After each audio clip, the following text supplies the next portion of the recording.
Vous ne pouvez pas imaginer à quel point la rivalité est forte entre les chasseurs de trésors. Lorsque l'entrepôt numéro 1 a été ouvert, il ne contenait rien d'autre que du matériel de nettoyage. Apparemment les affaires d'un concierge d'école. Le couple chauve a estimé que ces outils seraient parfaits pour leur magasin d'occasion. Et David n'a absolument aucun intérêt dans ce genre d'entrepôt. Effectivement, lors des enchères suivantes, sans la participation de David, Britney a facilement obtenu le droit d'achat pour $650. Arrivé à l'entrepôt numéro 2, un entrepôt très petit, de vieilles caisses étaient empilées très haut. Barry a remarqué sur l'une d'elles un bol en bois vintage des années 70. Exactement ce qu'il recherchait. De son côté, Darrell était intéressé par le demi-vélo dans l'entrepôt. Pour David, cet entrepôt était trop petit. Les frais de transport dépasseraient probablement le prix des enchères. Lorsque les enchères commencèrent, Darrell et Barry se livrèrent à une guerre d'enchères acharnée pour l'entrepôt. Sous l'encouragement de David, Barry a finalement obtenu le droit d'achat pour 5 cents.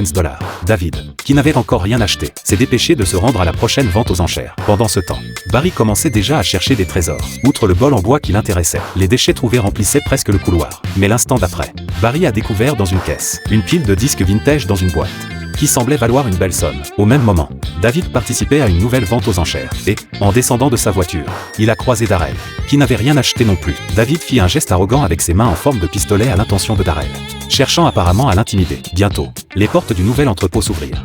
Darrell a immédiatement repéré un clavier électronique caché dans un coin. Il savait que cet objet aurait une valeur considérable. David, de son côté, était satisfait de la quantité d'articles dans l'entrepôt. Cependant, le droit d'achat a été obtenu par Darrell pour 4 cents, car ce prix dépassait l'estimation de David pour cet entrepôt. Darrell s'est empressé de se vanter de son clavier électronique, tandis que David est parti chercher un nouvel entrepôt. Darrell a rapidement vérifié l'état du clavier, mais le résultat l'a déçu. Ce n'était que l'emballage du clavier, contenant seulement le manuel et du polystyrène. Darrell s'est senti complètement déçu, ne trouvant rien de valeur.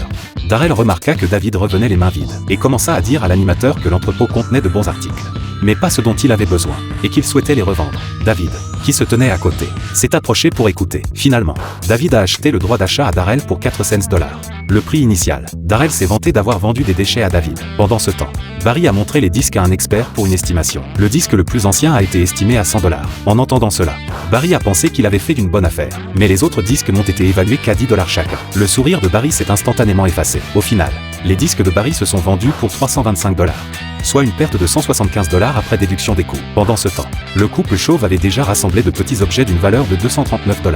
Mais ce qui les intéressait le plus était un grand pulvérisateur industriel. S'il fonctionnait correctement, il pourrait rapporter plusieurs milliers de dollars. David, de son côté, avait déjà ramené les articles de l'entrepôt chez lui. Heureusement, les divers objets lui permettaient de rentrer dans ses frais. Ensuite, son assistant a découvert 2 détendeurs de plongée, d'une valeur totale de 1000 $. À ce moment-là, David était extrêmement reconnaissant envers Darrell. Finalement, David a vendu tous les articles pour 1967 $, soit un bénéfice de 9 cents 67 $ après déduction des coûts.